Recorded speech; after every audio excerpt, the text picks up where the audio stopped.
അസ്സലാമു അലൈക്കും വറഹ്മത്തുള്ളാഹി തആല വബറകാതുഹു. അബൂ ത്വാലിബിൻ്റെ വീട്ടിൽ പലപ്പോഴും പട്ടിണിയായിരുന്നു. ഭക്ഷണമൊന്നും കഴിക്കാനുണ്ടാവില്ല. വളരെ ദരിദ്രപൂർണമായ ജീവിതമായിരുന്നു അവിടെ. അതുകൊണ്ട് തന്നെ സാമ്പത്തികമായി അദ്ദേഹത്തെ സഹായിക്കൽ പ്രവാചകർ സ്വല്ലല്ലാഹു അലൈഹി വസല്ലമ തങ്ങളുടെ കൂടെ ഒരു ഉത്തരവാദിത്വമായിരുന്നു. അബൂ ത്വാലിബ് അത് പറഞ്ഞിട്ടില്ലെങ്കിൽ കൂടെ പ്രവാചകർ സ്വല്ലല്ലാഹു അലൈഹി വസല്ലമ തങ്ങൾ പലപ്പോഴായിട്ട് ജോലിക്കൊക്കെ പോവുമായിരുന്നു. അവിടുത്തെ 15 വയസ്സിന് മുമ്പ് തന്നെ പ്രവാചകൻ ആടിനെ മേക്കാൻ മക്കയിലെ പല ഗോത്രക്കാരുടെയും ആടിനെ മേക്കാൻ വേണ്ടിയിട്ട് പോയ ചരിത്രങ്ങൾ നമുക്ക് ഗ്രന്ഥങ്ങളിൽ കാണാൻ സാധിക്കും. ഇങ്ങനെ ചെറിയ പ്രായത്തിലെ പ്രവാചകർ സ്വല്ലല്ലാഹു അലൈഹി വസല്ലമ തങ്ങൾ ജോലി എടുത്ത് വളർന്നതുകൊണ്ട് വളരെ വലിയ സാമ്പത്തിക നേട്ടങ്ങളൊന്നും ഉണ്ടാക്കിയില്ലെങ്കിൽ കൂടെ ഒരുപാട് പാഠങ്ങളെ അത് പ്രവാചകർ സ്വല്ലല്ലാഹു അലൈഹി വസല്ലമ തങ്ങൾക്ക് പഠിപ്പിച്ചു കൊടുക്കുന്നുണ്ട്. അതിൽ ഏറ്റവും പ്രധാനപ്പെട്ടത് ഉത്തരവാദിത്വ ബോധമായിരുന്നു.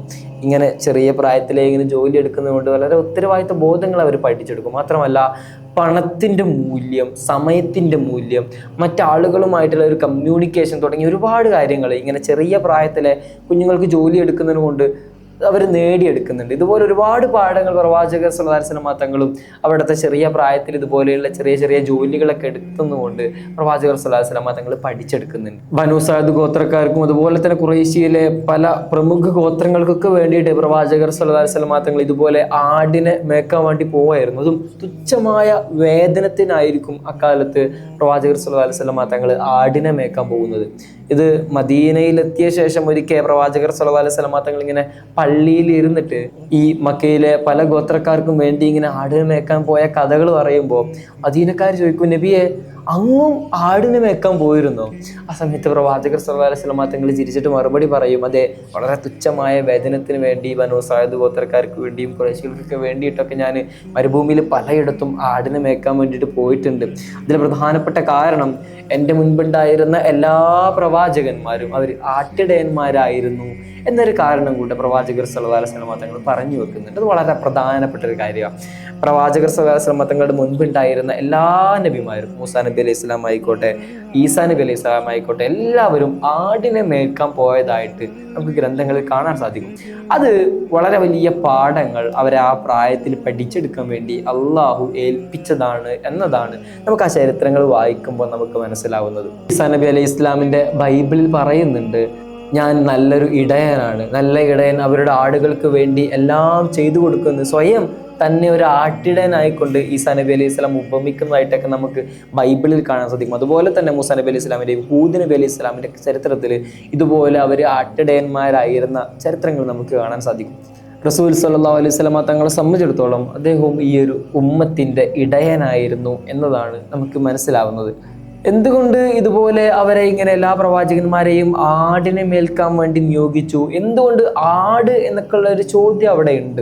അതിലേറ്റവും പ്രധാനപ്പെട്ട കാര്യം എന്ന് വെച്ചാൽ ആട്ടിടയന്മാരെ സംബന്ധിച്ചിടത്തോളം അവർ വളരെ വലിയ ക്ഷമാശീലരായിരിക്കണം എന്നുള്ളതാണ്. അവരെ ക്ഷമ പഠിപ്പിക്കാൻ വേണ്ടിയിട്ടാണ് പ്രധാനമായും അവരെ ഇങ്ങനെ എല്ലാവരെയും ആട്ടിടയന്മാരായിട്ട് അള്ളാഹു പരിഗണിക്കുന്നത്.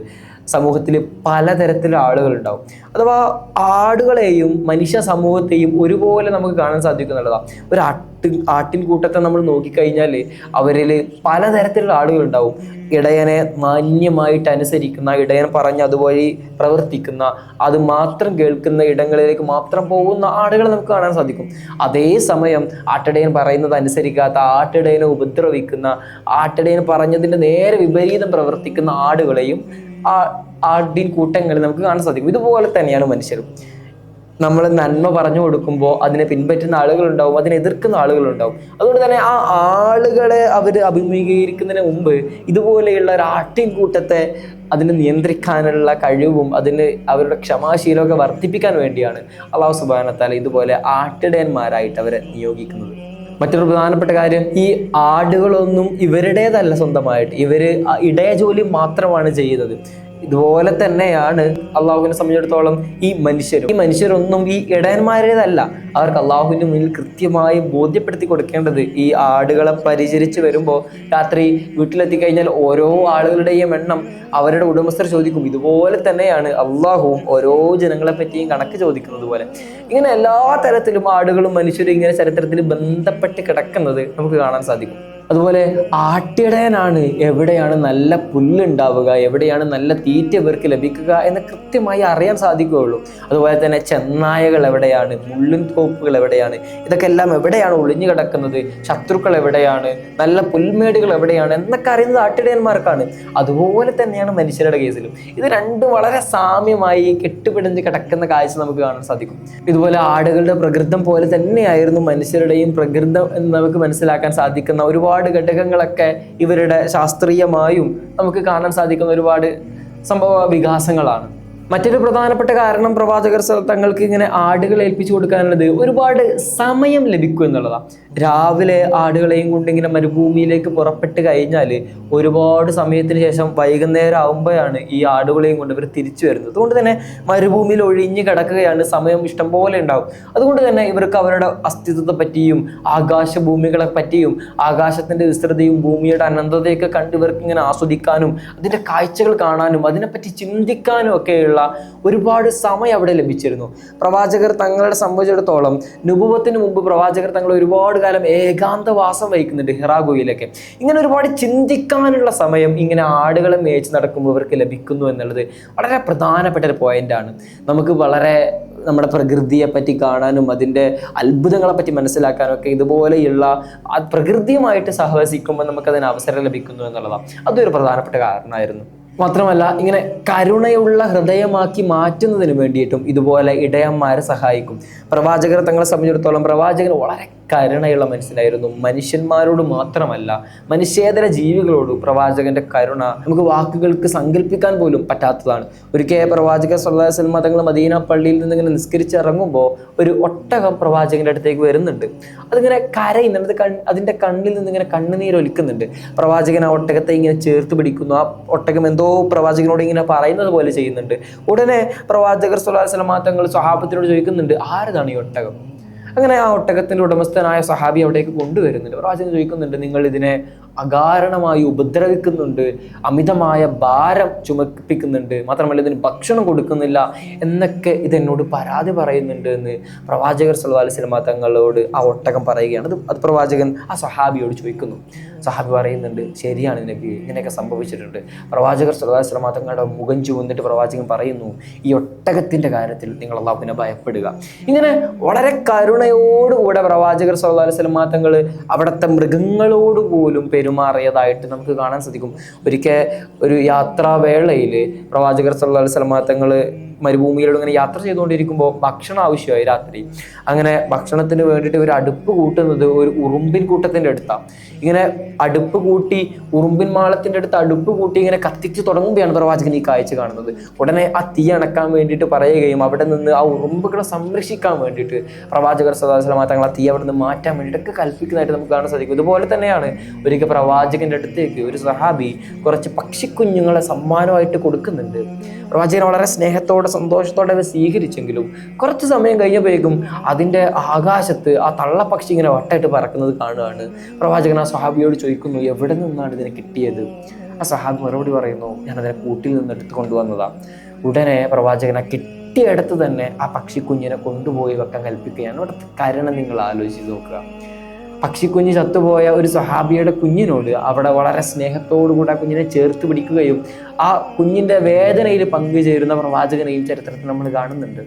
അതുപോലെ തന്നെയാണ് ഒരു മനുഷ്യൻ മരുഭൂമിയിലൂടെ ഇങ്ങനെ സഞ്ചരിച്ചു പോകുമ്പോൾ അദ്ദേഹം വളരെ ദാഹിച്ച അവശനായി ഇങ്ങനെ സഞ്ചരിക്കുകയാണ്.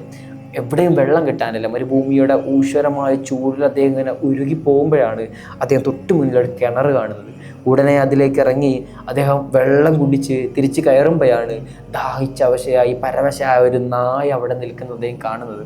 ഉടനെ അദ്ദേഹം വീണ്ടും കിണറ്റിലേക്ക് ഇറങ്ങി തൻ്റെ ആ കുഫയിൽ ധരിച്ചിരുന്ന ഷൂവിൽ കുറച്ച് വെള്ളം എടുത്തിട്ട് മുകളിലേക്ക് വന്ന ആ നായയെ കുടിപ്പിക്കുന്ന ചിത്രം നമ്മൾ കാണുന്നത്. പ്രവാചകർ സല്ലല്ലാഹു അലൈഹി വസല്ലം തങ്ങൾ പറയുന്നു, ആ ഒരൊറ്റ ചെയ്തി കൊണ്ട് മാത്രം ആ മനുഷ്യൻ സ്വർഗ്ഗാവകാശിയാണ്. അതേ ഒരു അവസരത്തിലാണ് ഒരു പൂച്ചക്കുഞ്ഞിനെ ഭക്ഷണം നൽകാതെ വെള്ളം നൽകാതെ കെട്ടിയിട്ട ഒരു സ്ത്രീ, അവർ വളരെ ആരാധന കർമ്മങ്ങളൊക്കെ ചെയ്യുന്ന വിശ്വാസിയായ സ്ത്രീയായിരുന്നു. എന്നിട്ട് കൂടെ ആ ഒരൊറ്റ പ്രവർത്തനം കൊണ്ട് അവർ നരകാവകാശിയാണ് എന്നും പ്രവാചകർ സല്ലല്ലാഹു അലൈഹി വസല്ലം തങ്ങൾ പ്രഖ്യാപിക്കുന്നത്.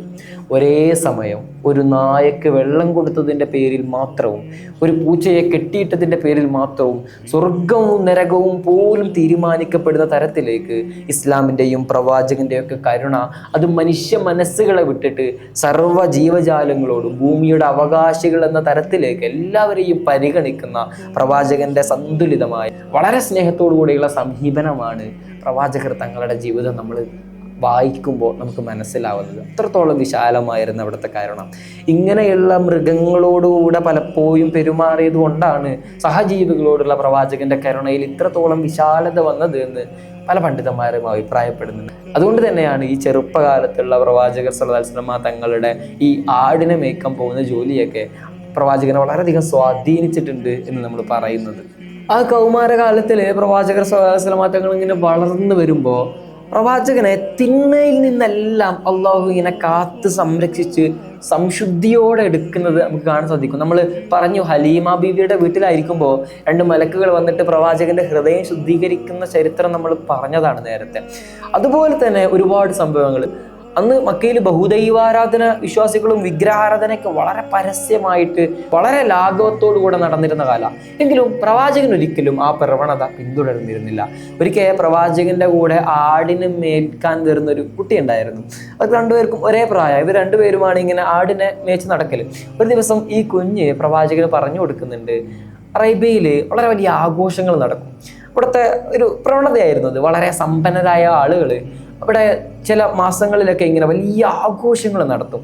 അതിലെല്ലാം ലഭിക്കും. മദ്യവും സ്ത്രീകളുടെ നൃത്തവും മ്യൂസിക്കും തുടങ്ങിയ എല്ലാ ആർഭാടങ്ങളോടും കൂടിയ ഉത്സവ രാവുകളായിരിക്കും മാസത്തിൽ ഒരു തവണയൊക്കെ ഇങ്ങനെ അറേബ്യയുടെ പട്ടണങ്ങളിൽ നടക്കുക.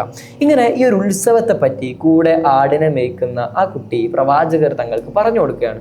പ്രവാചകൻ അതിന് പോകാൻ വലിയ താല്പര്യമൊന്നും ഉണ്ടായിരുന്നില്ല. എങ്കിൽ കൂടെ ആ കുട്ടി നിരന്തരം ഇങ്ങനെ പ്രവാചകർ സല്ലല്ലാഹു അലൈഹി വസല്ലം തങ്ങൾ നിർബന്ധിപ്പിക്കുകയാണ്, നീ പൊയ്ക്കോ, നീ ഒരു ദിവസം അതിനൊക്കെ കൂടി ആഘോഷിച്ചിട്ട് വാ, ഞാൻ നിന്റെ ആടുകളൊക്കെ നോക്കിക്കൊള്ളാം. അന്നങ്ങനെ പറഞ്ഞിങ്ങനെ നിർബന്ധിച്ചപ്പോൾ പ്രവാചകർ സല്ലല്ലാഹു അലൈഹി വസല്ലം തങ്ങൾ ഒരിക്കൽ അതിന് പോകാൻ വേണ്ടിയിട്ട് തയ്യാറാവുകയാണ്. അങ്ങനെ പ്രവാചകർ സല്ലല്ലാഹു അലൈഹി വസല്ലം തങ്ങൾ ഒരു ദിവസം ഒരുങ്ങി ഈ ഉത്സവം നടക്കുന്ന ദിവസം അവിടേക്ക് യാത്ര പുറപ്പെട്ടു. അങ്ങനെ പട്ടണത്തിലെത്തി. പതിവ് സമയത്തിന് അന്ന് ആ ഉത്സവം ആരംഭിച്ചില്ല. അങ്ങനെ കുറച്ച് സമയം വൈകിയപ്പോൾ പ്രവാചകർ സല്ലല്ലാഹു അലൈഹി വസല്ലം തങ്ങൾക്ക് ഉറക്കം വന്നു. അങ്ങനെ തൊട്ടടുത്തുള്ള ഒരു മരത്തിന്റെ അടിയിൽ പോയി പ്രവാചകൻ ഇരുന്നു. അപ്പോഴും ആ ആഘോഷങ്ങൾ തുടങ്ങിയിട്ടില്ല. പ്രവാചകർ സല്ലല്ലാഹു അലൈഹി വസല്ലം തങ്ങൾ പതിയെ അവിടെ ഇരുന്ന് ആ മരച്ചുവട്ടിൽ കിടന്ന് പതിയെ ഉറങ്ങിപ്പോയി. രാവിലെ ഉറക്കമുണർന്നപ്പോൾ പ്രവാചകൻ കാണുന്നത് ഉത്സവമൊക്കെ കഴിഞ്ഞ് എല്ലാവരും തിരിച്ചു പോയതാ. പ്രവാചകർ സല്ലല്ലാഹു അലൈഹി വസല്ലം തങ്ങൾ വീട്ടിലേക്ക് തന്നെ തിരിച്ചു വന്നു. അന്നും തന്റെ സുഹൃത്തിനെ കണ്ടു. സുഹൃത്ത് ചോദിക്കുന്നുണ്ട് പ്രവാചകനോട്, ഉത്സവമൊക്കെ കണ്ടില്ലേ? പ്രവാചകൻ പറഞ്ഞു, ഇല്ല, ഞാൻ ഒന്നും കണ്ടില്ല, ഞാൻ ഉറങ്ങിപ്പോയി.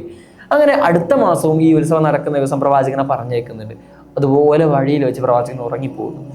അന്നും തിരിച്ചു വരുന്നു. 3ാമത്തെ പ്രാവശ്യവും ഉത്സവം നടക്കുന്ന ദിവസം പ്രവാചകനെ പറഞ്ഞേക്കുന്നുണ്ട്. പ്രവാചകൻ അന്നും ഉറങ്ങിപ്പോവാണ്.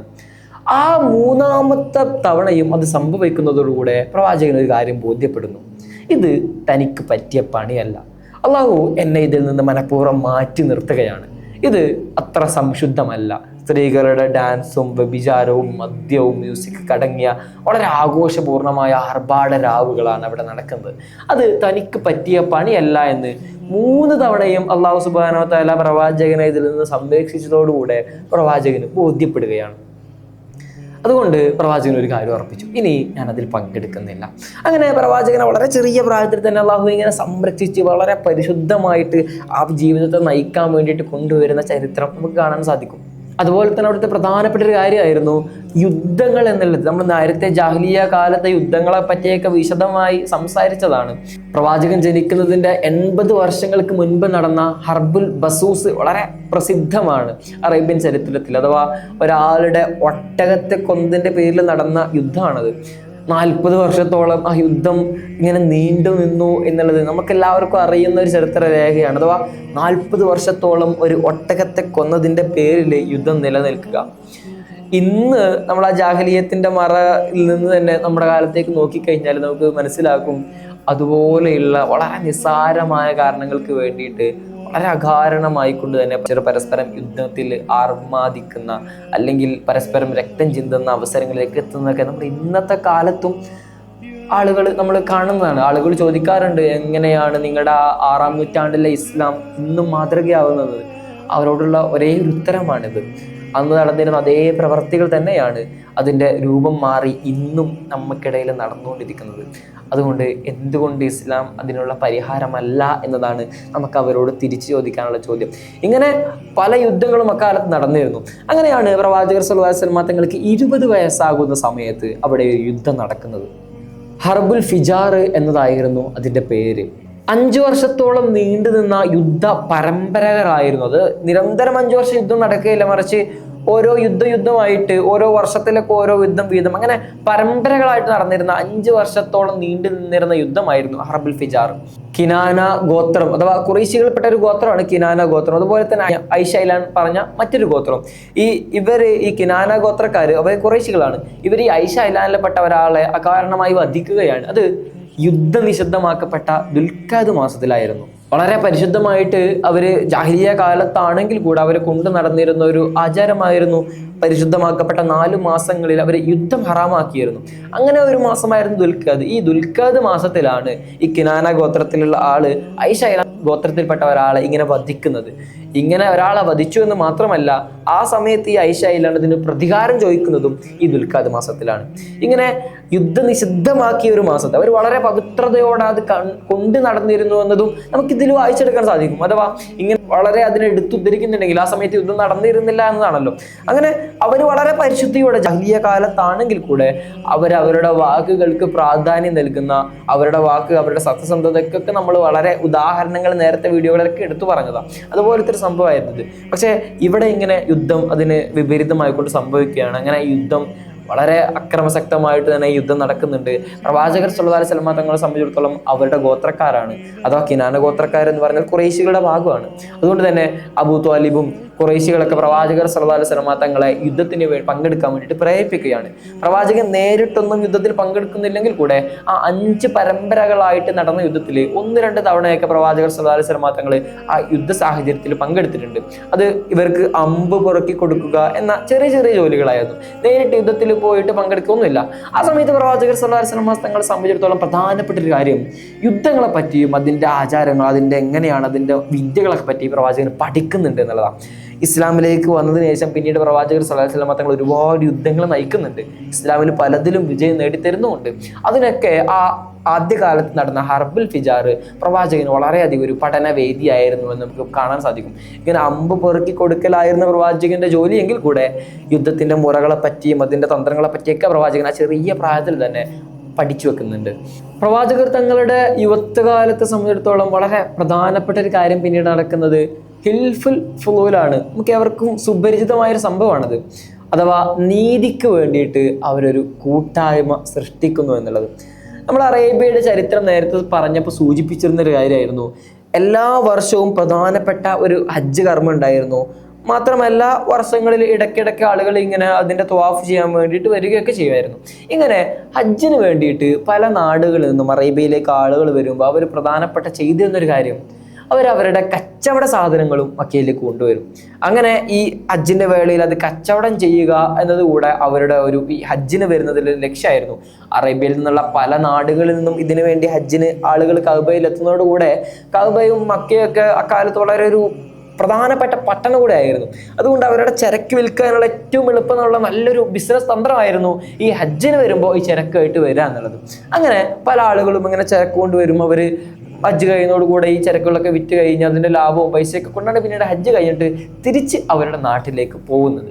ഇങ്ങനെ ഒരു ദിവസം യമനിൽ നിന്നുള്ള സുബൈദ് ഗോത്രത്തിൽപ്പെട്ട ഒരു മനുഷ്യൻ, അയാൾ യമനിൽ നിന്ന് ഇതുപോലെ ഹജ്ജിന് വന്നപ്പോൾ അയാളുടെ സമ്പത്തും അയാളുടെ കച്ചവട സാധനങ്ങളൊക്കെ കൊണ്ടാണ് വന്നത്. അങ്ങനെ അയാൾ ഹജ്ജിന് മുമ്പ് തന്നെ ഇവിടെ നാട്ടിലെത്തി അതിൻ്റെ കച്ചവടം ചെയ്യാനൊക്കെ തുടങ്ങുമ്പോഴാണ് മക്കക്കാരനായിരുന്ന ഖുറൈശിയായിരുന്ന ആസിബിന് വായിൽ എന്നയാൾ ഇയാളുടെ കച്ചവട ചരക്കുകൾ മൊത്തമായിട്ട് വാങ്ങുന്നത്.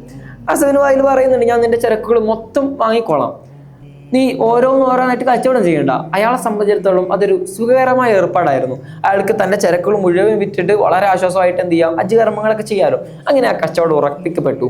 പക്ഷെ ആസൊരു കാര്യം പറയുന്നുണ്ട്, നീ എൻ്റെ കയ്യിൽ ഇപ്പം പൈസയൊന്നുമില്ല, ഞാനത് വിറ്റ് കിട്ടിയിട്ട് നീ പോകുമ്പോഴേക്കും ഹജ്ജ് കഴിഞ്ഞ് തിരിച്ച് നാട്ടിലേക്ക് പോകുമ്പോഴേക്കും ഞാൻ നിന്റെ പൈസ മുഴുവനും തന്നുകൊള്ളാം. അയാൾ അതിന് സമ്മതിക്കുകയാണ്. കാരണം ഇനി കുറച്ച് ദിവസം താൻ ഇവിടെ ഉണ്ടാവുമല്ലോ ഹജ്ജിന് വേണ്ടിയിട്ട്, അതുകൊണ്ട് പോകുമ്പോഴേക്കും പൈസ കിട്ടിയാൽ മതി എന്നൊരു വ്യവസ്ഥയിൽ ആ കച്ചവടം അങ്ങനെ നടക്കുകയാണ്. അങ്ങനെ ഇയാളുടെ ഹജ്ജ് കഴിഞ്ഞു. ഈ സുബൈദ് ഗോത്രക്കാരൻ അയാളുടെ നാട്ടിലേക്ക് യമനിലേക്ക് തന്നെ തിരിച്ചു പോകാൻ നേരത്ത് ഇയാൾ ആസിന്റെ അടുത്തേക്ക് വരുന്നുണ്ട്. ആസിന്റെ അടുത്ത് വന്നുകൊണ്ട് പറയുന്നു, ഞാൻ തിരിച്ചു പോവുകയാണ്, എനിക്ക് തരാനുള്ള പൈസ തരണം. ആ സമയത്ത് ഈ ആസ് മറുപടി പറയുന്നുണ്ട്, നീ നാളെ വരൂ. അങ്ങനെ ഇയാൾ തിരിച്ചു പോകുന്നുണ്ട്. അയാൾ വീണ്ടും വരുന്നു. അങ്ങനെ ഇയാൾ ദിവസവും ഇങ്ങനെ പറഞ്ഞേക്കാൻ തുടങ്ങുകയാണ്, നീ നാളെ വരൂ, എൻ്റെ കയ്യിൽ ഇപ്പോൾ പൈസ ഇല്ല എന്ന് പറഞ്ഞിട്ട് അയാളിങ്ങനെ എന്നും ഇയാളെ തിരിച്ചു പറഞ്ഞേക്കാൻ തുടങ്ങി. അങ്ങനെ ഇയാളെ ഹജ്ജിന്റെ കർമ്മങ്ങളൊക്കെ കഴിഞ്ഞ് ഇയാൾ തിരിച്ചു പോകാൻ നേരത്തെ ഇയാൾക്ക് ഇത് ബോധ്യപ്പെടുകയാണ്. കാരണം അയാൾ എന്നെ പറ്റിച്ചിരിക്കുന്നു എന്നുള്ളത്. വളരെ ദേഷ്യത്തോടു കൂടെ തന്നെ ഒരു ദിവസം ഇയാൾ ആസിന്റെ അടുത്തേക്ക് ചെല്ലുമ്പോൾ ആസ് ഇതൊന്നും അറിയാത്തതുപോലെ, താൻ ഇതൊന്നും അറിഞ്ഞിട്ടില്ല, ഈ കച്ചവടം ഒന്നും നടന്നിട്ടില്ല എന്ന രീതിയിൽ പ്രതികരിക്കുകയാണ്. ഇത് അയാളെ സംബന്ധിച്ചിടത്തോളം വളരെ ദുഃഖകരവും വേദനിപ്പിക്കുന്നൊക്കെ കാര്യമായിരുന്നു. ഈ ആസബിന് വായിലിനെ നമുക്കൊന്നും ചിലപ്പോൾ ചരിത്രത്തിൽ പരിചിതമല്ലെങ്കിൽ കൂടെ അദ്ദേഹത്തിന്റെ മകൻ ചരിത്രത്തിൽ വളരെ പ്രസിദ്ധനാണ്. അഥവാ അമ്രുബിന് ആസിനെ നമുക്ക് എല്ലാവർക്കും ചരിത്രത്തിൽ അറിയാം. ഈജിപ്ത് കീഴടക്കുന്ന, മൃഗങ്ങളുടെ കാലത്ത് ഈജിപ്ത് കീഴടക്കുന്ന അമ്രുബിന് ആസാണ് ഇദ്ദേഹത്തിന്റെ മകൻ. പ്രസിദ്ധനായ ഖുറൈശിയായിരുന്നു ഇദ്ദേഹം. അങ്ങനെയാണ് ഇയാളെ ഈ യമനിലെ സുബൈദ് ഗോത്രക്കാരൻ ഇയാൾ പറ്റിക്കുന്നത്. അദ്ദേഹത്തിന്റെ ചരക്ക് വാങ്ങിയിട്ട് മാന്യമായ വേതനം അയാൾ ചോദിച്ചൊന്നും ഇയാൾ തിരിച്ചു നൽകുന്നില്ല. അങ്ങനെ ഇയാളെ സംബന്ധിച്ചിടത്തോളം വളരെ വേദനയോടെയുള്ള ദിവസങ്ങളായിരുന്നു. ചരക്കുകൾ മുഴുവനും വിറ്റിട്ട് കൂടെ ആ പൈസ ഒന്നും ലഭിക്കുന്നില്ല. ഇയാളെ സംബന്ധിച്ചിടത്തോളം ഇനി ഒന്നും ചെയ്യാനില്ല. കാരണം തൻ്റെ നാടല്ല, ഇവിടുത്തെ ആളുകളായിട്ട് ഒരു പരിചയവും ഇല്ല. അയാളെ സംബന്ധിച്ചിടത്തോളം ഇനി ഒരേ ഒരു വഴി എന്നുള്ളത് ഈ ഗോത്രക്കാരെ പോയി കാണുക എന്നുള്ളതാണ്. ഉടനെ അദ്ദേഹം എന്ത് വെച്ചാൽ ഖുറൈശി ഗോത്രക്കാരുടെ എല്ലാ വീട്ടുകളിലും കയറി ഇറങ്ങുന്നുണ്ട്. എല്ലാവരോടും ഈ അവസ്ഥ, തൻ്റെ ഈ വേദനാപൂർണമായ അവസ്ഥ അയാൾ ബോധ്യപ്പെടുന്നുണ്ടെങ്കിൽ കൂടെ ഖുറൈശികളെ സംബന്ധിച്ചിടത്തോളം തങ്ങൾക്ക് ആർക്കും അറിയാത്ത ഒരാളാണ് ഇയാള്. അയാൾക്ക് വേണ്ടിയിട്ട് തങ്ങൾക്ക് എല്ലാവർക്കും സുപരിചിതരായ തങ്ങളുടെ ഗോത്രത്തിലെ പ്രധാനപ്പെട്ട ഈ ആസബിന് വായിലിനെ തള്ളി പറയാൻ വേണ്ടി അവർക്ക് തയ്യാറായിരുന്നില്ല. അതുകൊണ്ട് ആരും ആ വിഷയത്തിൽ പ്രതികരിക്കാതെ നിശബ്ദരായിട്ട് തന്നെ തുടർന്നു. അങ്ങനെ എല്ലാം കഴിഞ്ഞ് ഇയാൾ വളരെ വേദനയോടെ തൻ്റെ നാട്ടിലേക്ക് തിരിച്ചു പോകാനിരിക്കുന്ന സമയത്ത് അയാളെ അന്നത്തെ സംബന്ധിച്ചിടത്തോളം അയാളെ ഏറ്റവും പ്രധാനപ്പെട്ട അറബികളുടെ ആയുധം എന്നുള്ളത്, അവരുടെ മാധ്യമം എന്നുള്ളത് കവിതയായിരുന്നു. മക്കയിലെ ഒരു കുന്നിന് മുകളിൽ കയറിയിട്ട് അയാൾ ഒരു കവിത ആലപിക്കുകയാണ്. അയാളുടെ വേദന മുഴുവനും ചാരിച്ചെടുത്ത വളരെ വേദനാപൂർണമായ വാക്കുകൾ കൊണ്ട് തുന്നിച്ചേർത്ത ഒരു കവിത അയാൾ മക്കയുടെ കുന്നിന് പുറത്ത് കയറിയിട്ട് ചെല്ലുന്നുണ്ട്. അത് ഇങ്ങനെയായിരുന്നു: ഫിറിന്റെ മക്കളെ, എൻ്റെ കച്ചവട ചരക്കുകൾ മുഴുവനും ഈ മക്കയുടെ വയറ്റിൽ വെച്ച് കൊള്ളയടിക്കപ്പെട്ടു. എൻ്റെ നാടും വീടുമൊക്കെ വിദൂരതയിലാണ്. എന്നെ ഇവിടെ സഹായിക്കാൻ ആരുമില്ല. ഞാൻ ഹജ്ജിൻ്റെ വേളയിലായിരിക്കുന്ന സമയത്താണ് ഇത് സംഭവിച്ചത്. നിങ്ങളെപ്പോലെയുള്ള തെമ്മാടികളല്ല ഈ കഅബയുടെ ഉത്തരവാദിത്തം ഏറ്റെടുക്കാൻ പോകുന്ന ആളുകൾ എന്ന് തുടങ്ങിയ അദ്ദേഹത്തിൻ്റെ കവിത കുറിക്ക് കൊള്ളുന്ന തരത്തിലായിരുന്നു. അറബികളെ, പ്രത്യേകിച്ച് ഖുറൈശികളെ വളരെ അപമാനിക്കുന്ന തരത്തിൽ, തെമ്മാടികളായ നിങ്ങളല്ല ഈ കഅബയുടെ സംരക്ഷണത്തിന്റെ ഉത്തരവാദിത്തം ഏറ്റെടുക്കേണ്ടതെന്ന തരത്തിൽ പോലും അദ്ദേഹം കവിത പാടി. അന്നത്തെ കാലത്ത് അവരെ സംബന്ധിച്ചിടത്തോളം ഏറ്റവും പ്രധാനപ്പെട്ട ആയുധം, നമ്മളിപ്പോൾ ഇന്ന് സോഷ്യൽ മീഡിയയിൽ ഒരു വീഡിയോ പോസ്റ്റ് ചെയ്യുന്നതൊക്കെ പോലെയാണ് അക്കാലത്ത് കവിതകൾ പ്രവർത്തിക്കുന്നത്. അങ്ങനെ അയാൾ ആ കഅബയുടെ അടുത്തുള്ള മലയുടെ മുകളിൽ കയറി കവിത പാടിയതോടുകൂടെ ആളുകൾ മുഴുവനും ഈ കവിത ഏറ്റെടുക്കാൻ തുടങ്ങി. നമ്മുടെ ഭാഷയിൽ പറഞ്ഞാൽ ആ കവിത അങ്ങ് കയറി വൈറലായി. ആളുകൾ മുഴുവനും അയാളുടെ വിഷയം സംസാരിക്കാൻ തുടങ്ങി. ആളുകൾ ഈ വേദനാപൂർണമായ കവിത ഏറ്റെടുക്കാൻ തുടങ്ങി. കാരണം അവർക്ക് വളരെ അപമാനകരമാണ്. കഅബയെ സംരക്ഷിക്കുന്ന ഖുറൈശികൾക്കെതിരെ ഇയാൾ കവിത പാടി ഇങ്ങനെയൊക്കെ സംഭവങ്ങൾ നടന്നു വന്നത് പുറം ലോകം അറിഞ്ഞു കഴിഞ്ഞാൽ ഇവർക്ക് വളരെ അപമാനകരമാണ്. അതുകൊണ്ട് ഇവരെന്ത് ചെയ്തു? പെട്ടെന്ന് തന്നെ ആളുകൾ എല്ലാവരെയും ഒളിപ്പിച്ചു കൂട്ടി. പ്രവാചക തങ്ങളുടെ എളാപ്പിയായിരുന്ന സുബൈർ ബിൻ അബ്ദുൽ മുത്തലിബ് എന്ത് ചെയ്തു? ഈ യമനിൽ നിന്ന് വന്ന കച്ചവടക്കാരനെ അയാളുടെ വീട്ടിലേക്ക് വിളിച്ചു വരുത്തുന്നുണ്ട്. എന്നിട്ട് കാര്യങ്ങളൊക്കെ അന്വേഷിക്കുന്നു. എന്നിട്ട് പറയുന്നു, ഞങ്ങൾ നിങ്ങളുടെ കൂടെയുണ്ട്, നിങ്ങൾ ഒരിക്കലും പേടിക്കേണ്ടതില്ല. മാത്രമല്ല, മക്കയിൽ അന്ന് ജീവിച്ചിരുന്ന പ്രധാനപ്പെട്ട എല്ലാ ഗോത്ര നേതാക്കന്മാരെയും, ഖുറൈശികളിൽ നിന്ന് പ്രധാനപ്പെട്ട എല്ലാ നേതാക്കളെയും സുബൈർ ബിൻ അബ്ദുൽ മുത്തലിബ് അബ്ദുല്ലാഹ് ഇബ്നു ജുദ്ആന്റെ വീട്ടിലേക്ക് വിളിച്ചു വരുത്തുകയാണ്. ഏറ്റവും മനോഹരം സംഭവിച്ചാല് ആ സമയത്ത് യുവാവായിരുന്ന പ്രവാചകർ തങ്ങളെയും സുബൈർ ബിൻ അബ്ദുൽ മുത്തലിബ് അവിടേക്ക് വിളിച്ചു വരുത്തുന്നുണ്ട്. അവർക്ക് ബോധ്യപ്പെട്ടിരുന്നു പ്രവാചകന്റെ നേതൃത്വ പാഠവും ഇങ്ങനെ അവരുടെ എല്ലാ സംഭവങ്ങളിലും പ്രവാചകൻ ഇങ്ങനെ പങ്കുവയ്ക്കുന്നതൊക്കെ അവർക്ക് ബോധ്യപ്പെട്ടു. അതുകൊണ്ട് തന്നെയാണ് മക്കയിലെ നേതാക്കളെ മാത്രം വിളിച്ചു കൂട്ടി അബ്ദുല്ലാഹ് ഇബ്നു ജുദ്ആന്റെ വീട്ടിൽ നടന്ന മീറ്റിങ്ങിൽ ഇവർ പ്രവാചകനെ ക്ഷണിക്കുന്നത്. പ്രവാചകനും പങ്കെടുക്കുന്നു. അങ്ങനെ അന്ന് അവിടെ വെച്ചിട്ട് മക്കയിലെ പ്രധാനപ്പെട്ട നേതാക്കൾ ഒരു തീരുമാനമെടുക്കുകയാണ്. നമ്മുടെ നാട്ടിൽ വന്നിട്ട് ഇനി ആരെങ്കിലും ആക്രമിക്കപ്പെടുകയാണെങ്കിൽ നമ്മുടെ ഗോത്രക്കാരാണോ പുറത്തു നിന്നുള്ള ആളുകളാണോ ഒന്നും നോക്കാതെ ആക്രമിക്കപ്പെട്ടത് ആരാണോ, ആർക്കാണോ നീതി ലഭിക്കാത്തത് അവരുടെ കൂടെ ആയിരിക്കും ഇനി നമ്മൾ നിൽക്കുക. ഇനി അക്രമം ചെയ്തത് നമ്മുടെ ഗോത്രക്കാരാണെങ്കിൽ കൂടെ നമ്മൾ അവർക്കെതിരെ ശബ്ദിക്കും, നമ്മൾ അവർക്കെതിരെ നിലകൊള്ളും എന്നതായിരുന്നു ഈ ഹിൽഫുൽ ഫുളൂല് ആ വീട്ടിൽ വെച്ച് നടന്ന പ്രധാനപ്പെട്ട ഒരു യോഗവും അതിൻ്റെ തീരുമാനങ്ങളും. ജാഹിലിയ കാലഘട്ടത്തിലാണ് ഇങ്ങനൊരു സംഭവം നടക്കുന്നത് എന്ന് നമ്മൾ ഓർക്കണം. ഇന്നത്തെ കാലത്ത് പോലും പലർക്കും ഇല്ലാത്തതാണത്. അഥവാ നീതിക്ക് വേണ്ടിയിട്ട് പോരാടാനും ആരാണ് പറഞ്ഞത് എന്നാണ് നമ്മൾ പലപ്പോഴും നോക്കുക, മറിച്ച് എന്ത് പറഞ്ഞു എന്നതാണ് നമ്മൾ പലപ്പോഴും ശ്രദ്ധിക്കേണ്ട ഒരു കാര്യം. അവരുടെ അന്നത്തെ കാലത്തുണ്ടായിരുന്ന അവരുടെ ചിന്താഗതികൾ പോലും അത്തരത്തിലുള്ളതായിരുന്നു എന്നാണ് നമ്മൾ സൂചിപ്പിക്കുന്നത്. അങ്ങനെ ഈ യോഗത്തിന് ശേഷം പ്രവാചകർ സ്വല്ലല്ലാഹു അലൈഹി വസല്ലം തങ്ങളും മക്കയിലെ പ്രമാണികളൊക്കെ ആസിന്റെ വീട്ടിലേക്ക് ചെല്ലുകയാണ്. എന്നിട്ട് അവരോട് പറയുന്നുണ്ട്, നിങ്ങൾ ഇങ്ങനെ അതിക്രമം ചെയ്തിട്ടുണ്ട് എന്ന് എല്ലാവർക്കും ബോധ്യപ്പെട്ട കാര്യമാണ്, നിങ്ങൾ ആ പൈസ കൊടുക്കണം. ആ സാധ്യത ദേഷ്യപ്പെടുന്നൊക്കെ ഉണ്ട്. പക്ഷേ എല്ലാ നേതാക്കളും വന്നിങ്ങനെ ഒരേ സ്വരത്തിൽ പറഞ്ഞതോടുകൂടെ ആസബിന് വായിൽ എന്ത് ചെയ്തു, അതിന് വേണ്ടിയിട്ട് കീഴടങ്ങി, അയാൾക്ക് വേണ്ട എല്ലാ പൈസയും നൽകി. അങ്ങനെ ആ യമനിക്കാരനായ സുബൈദ് ഗോത്രക്കാരനെ വളരെ സന്തോഷത്തോടു കൂടെ അവർ യമനിലേക്ക് തന്നെ പറഞ്ഞയക്കുന്നു. അയാളുടെ കച്ചവടത്തിനുള്ള എല്ലാ സംഖ്യയും അയാൾക്ക് തന്നെ കയ്യിൽ കിട്ടി. ഇങ്ങനെ ആ നീതിക്ക് വേണ്ടി അക്കാലത്ത് തന്നെ ഇതുപോലെയുള്ള ഒരു സംഘം രൂപീകരിക്കപ്പെട്ടത് അവരുടെ ചരിത്രത്തിലും ജാഹിലിയ കാലഘട്ടത്തിലും പ്രവാചകർ തങ്ങളുടെ ചരിത്രത്തിലൊക്കെ വളരെ പ്രധാനപ്പെട്ട ഒരു നായികക്കല്ലാണ്. നമ്മൾ ഈ പ്രവാചകർ സല്ലല്ലാഹു അലൈഹി വസല്ലം തങ്ങളുടെ മക്ക ജീവിതത്തെ സംബന്ധിച്ചിടത്തോളം നമ്മൾ പറയുമ്പോൾ മദീന കാലഘട്ടത്തെ അത്രത്തോളം അത് ഡീറ്റെയിൽഡ് അല്ല എന്ന് നമുക്കറിയാം. പ്രവാചകർ തങ്ങളുടെ ജീവിതം നമ്മളൊരു ഗ്രന്ഥരൂപേണ നമ്മൾ തയ്യാറാക്കുകയാണെങ്കിൽ മക്കയിലെ ജീവിത സന്ദർഭങ്ങൾ ഒരു 2 വാള്യമൊക്കെ ആണ് എന്നുണ്ടെങ്കിൽ അതിൻ്റെ ഇരട്ടിയുടെ ഇരട്ടിയോ ഒക്കെ ആയിട്ട് മദീന കാലഘട്ടം നമുക്ക് കാണാൻ സാധിക്കും. കാരണം പ്രവാചകർ സ്വല്ലല്ലാഹു അലൈഹി വസല്ലം തങ്ങളുടെ മക്ക ജീവിതം എന്നുള്ളത് സാധാ ഒരു മനുഷ്യരെ പോലെ ആയിരുന്നു. അക്കാലത്ത് അവർക്ക് ഒരു മനുഷ്യന്റെ ജീവിതം എഴുതുകയോ അതിനെപ്പറ്റി സംസാരിക്കുകയോ എഴുതി വെക്കുക എന്നുള്ള ശീലമൊന്നും ഇല്ലായിരുന്നു. മറിച്ച് മദീന സാഹചര്യമാണ് അവരെ സംബന്ധിച്ചിടത്തോളം. വളരെ 10 വർഷം മാത്രമാണ് മദീനയിൽ ജീവിക്കുന്നത്. ബാക്കിയുള്ള 53 വർഷവും പ്രവാചകർ സ്വല്ലല്ലാഹു അലൈഹി വസല്ലം തങ്ങൾ ജീവിക്കുന്നത് മക്കയിലാണ്. അതുകൊണ്ട് തന്നെ അതിൻ്റെ ഇരട്ടി ഇവിടെ മദീനയിൽ നമുക്ക് ചരിത്രരേഖകൾ കാണാൻ സാധിക്കുന്നത് അവർ പ്രവാചകന്റെ ഓരോ നിമിഷവും സ്വഹാബത്ത് ഒപ്പിയെടുത്തു എന്നുള്ളതാണ്. മക്കയിലെ സംബന്ധിച്ചിടത്തോളം അത്രത്തോളം ഡീറ്റെയിൽഡ് ആയിട്ട് നമുക്ക് വിവരങ്ങളില്ല. മറിച്ച് നമുക്കൊരു കാര്യം ഉറപ്പിച്ചു പറയാം, നമുക്ക് എന്താണോ ആ ജീവിതത്തിൽ നിന്ന് മക്ക സന്ദർഭങ്ങളിൽ നിന്ന് പഠിക്കാനുള്ളത് അത് മുഴുവനും ആ കാലത്ത് സംരക്ഷിക്കപ്പെട്ടിട്ടുണ്ട്. അത് അള്ളാഹു നമുക്ക് വേണ്ടിയിട്ട് ഒരുക്കി തന്നിട്ടുണ്ട്. അത് ഏറ്റവും പ്രധാനപ്പെട്ട ഒരു കാര്യമാണ് ഈ ഹിൽഫുൽ ഫുളൂൽ എന്ന സംഭവം. പ്രവാചകർ സല്ലല്ലാഹു അലൈഹി വസല്ലം തങ്ങൾ ഈ സംഭവമൊക്കെ ഇങ്ങനെ മദീന നിവാസികൾക്ക് അവരുടെ മദീനയിലെത്തി പറഞ്ഞു കൊടുക്കുമ്പോൾ പ്രവാചകൻ പറയുന്നുണ്ട്, ഇന്നും അവരെന്നെ ഇതുപോലെ ഒരു സഖ്യത്തിന് വിളിച്ചു കഴിഞ്ഞാൽ ഞാൻ അവരുടെ കൂടെ തന്നെ നിന്നു കൊടുക്കും. കുറേശ്ശികൾ ആക്രമിച്ച് ആട്ടി ഓടിച്ചിട്ട് കൂടെ ഈ നീതിക്ക് വേണ്ടി ഒരു സഖ്യം ഇവിടെ രൂപപ്പെടുകയാണെങ്കിൽ അതിൻ്റെ മുന്നിൽ ഞാനുണ്ടാകും എന്ന് പ്രവാചകൻ പ്രഖ്യാപിക്കുകയാണ്.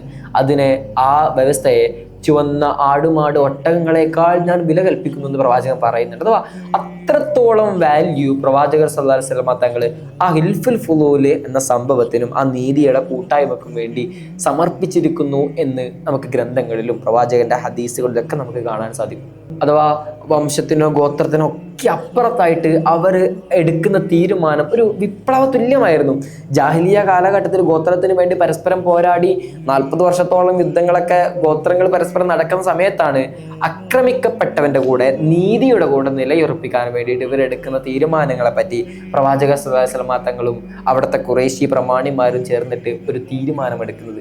ഹിൽഫുൽ ഫുളൂൽ അതുകൊണ്ട് തന്നെ വളരെ പ്രസിദ്ധവും വളരെ വിഖ്യാതവുമായ ഒരു വിപ്ലവ തുല്യമായ സംഭവമായിരുന്നു. അത് നീതിയുടെ പ്രാധാന്യത്തെയും ആക്രമിക്കപ്പെട്ടവന്റെ കൂടെ നിൽക്കുന്നതിൻ്റെ പരിശുദ്ധിയൊക്കെ പറ്റിയൊക്കെ നമ്മോട് സംസാരിക്കുന്നുണ്ട്. അതിൽ നമ്മൾ വിശ്വാസികളെ സംബന്ധിച്ചിടത്തോളം നമുക്ക് പഠിക്കാനുള്ള ഏറ്റവും വലിയ പാഠം എന്താന്ന് വെച്ചാൽ, ലക്ഷ്യം നന്മയാണെങ്കിൽ വിശ്വാസിയെ സംബന്ധിച്ചിടത്തോളം അയാൾ അവിടെ മുന്നിൽ ഉണ്ടാവണം എന്നുള്ളതാണ് അതിൻ്റെ പ്രധാനപ്പെട്ട ഒരു കാര്യം. നമ്മൾ ജാതിയോ മതമോ അതൊക്കെ അപ്പുറത്ത് ലക്ഷ്യം നന്മയാണോ നമ്മൾ വിശ്വാസികളെ സംബന്ധിച്ചിടത്തോളം നമ്മൾ അതിൻ്റെ മുന്നിൽ ഉണ്ടാവണം. ഒരു മുസ്ലിമിനെ സംബന്ധിച്ചിടത്തോളം അദ്ദേഹത്തിൻ്റെ നിസ്കാരം, നോമ്പ്, ഹജ്ജ് എന്നുള്ളതൊക്കെ അയാളുടെ പേഴ്സണലി മാറ്റേഴ്സാണ്. അഥവാ മറ്റുള്ള ഒരു വിഭാഗക്കാരെയോ മറ്റുള്ള മനുഷ്യനെയോ അതൊരിക്കലും ബാധിക്കുന്നില്ല.